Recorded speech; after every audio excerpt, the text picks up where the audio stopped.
This is Jamie Drummond for Good Food Revolution.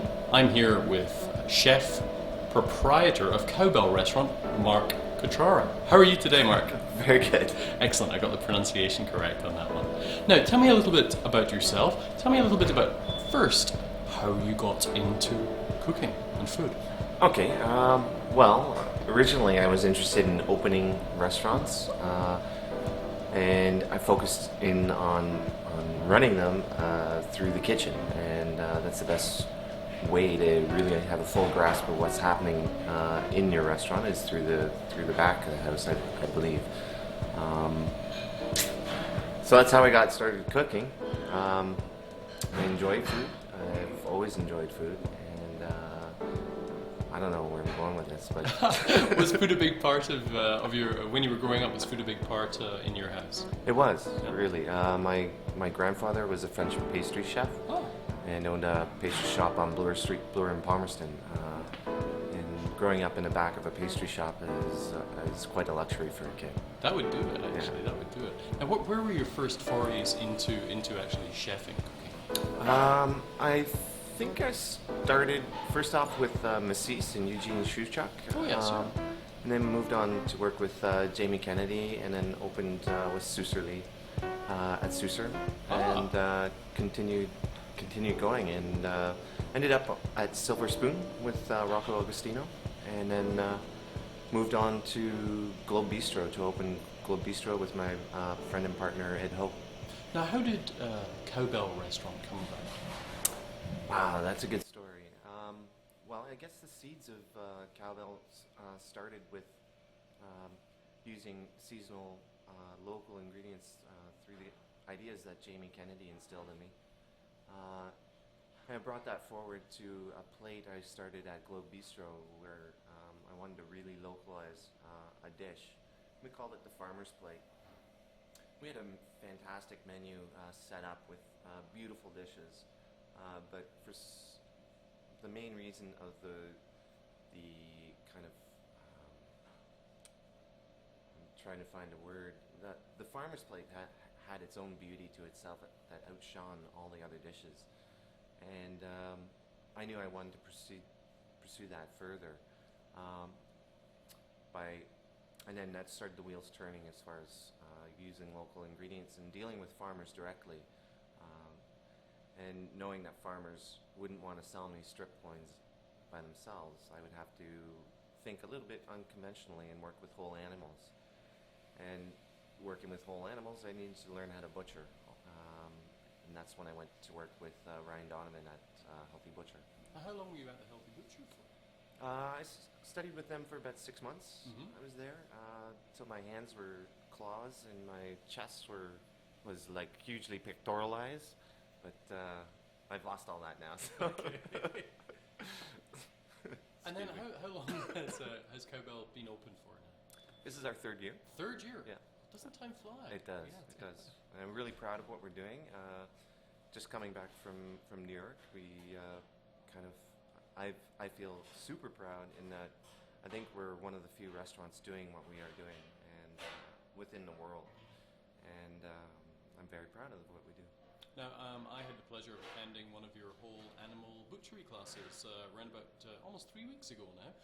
Would you mind explaining to our viewers a little more about how that concept came about and how they could find out about it? Okay.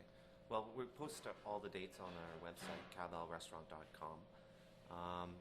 How it came about was just through the idea of connecting people to their food and showing what good quality ingredients are all about. And that's basically what our menu stands for, is working with good ingredients and bringing it to the table. I guess what happens within the demo, as you'll see, is we open up discussion about where and how food is raised, and then break into the ideology of good social food. It's an extension of tradition, yeah. I was reading about Japanese knives and the philosophy around it. It's just intense. It's overwhelming, actually.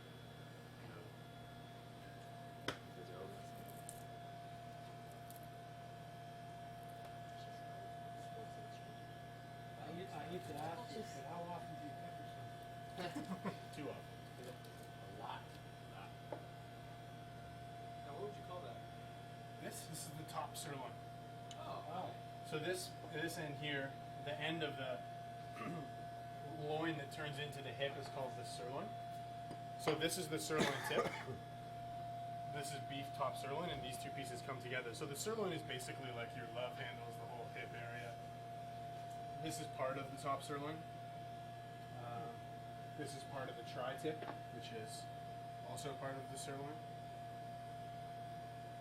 So is there a difference between the sirloin and the rump? The rump, I guess, is the round, or like the butt. I would say the rump is on the hip, Okay. whereas the sirloin would be closer to the loin itself, like closer up the back. Right. Sorry, what was that here? Is that a roast? Part of the trifle. You can see the way they cut way down here. I'm sorry? Is that a roast or? It's a beautiful roast, but I mean, people sell it as steaks as well.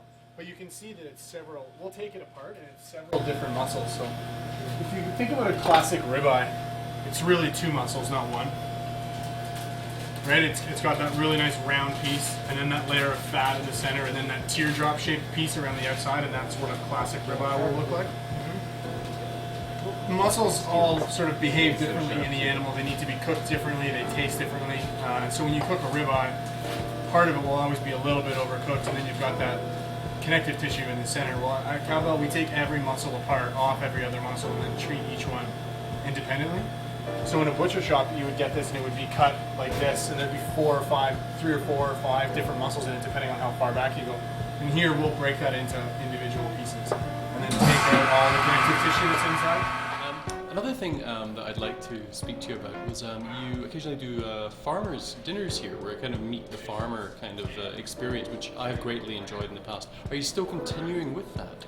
Yes, we'll start planning that next month, but we've already set the dates out.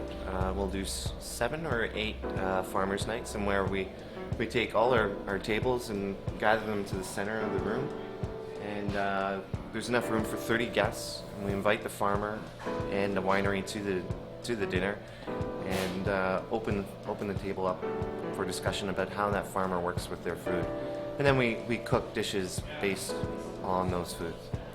And for people looking for this information, they'd be going to cowbellrestaurant.com. That's right. Fantastic. Mark, thank you very much for spending some time with us today at Good Food Revolution. We look forward to catching up with you very soon in the future. Cheers, I hope that was good enough. That was fantastic.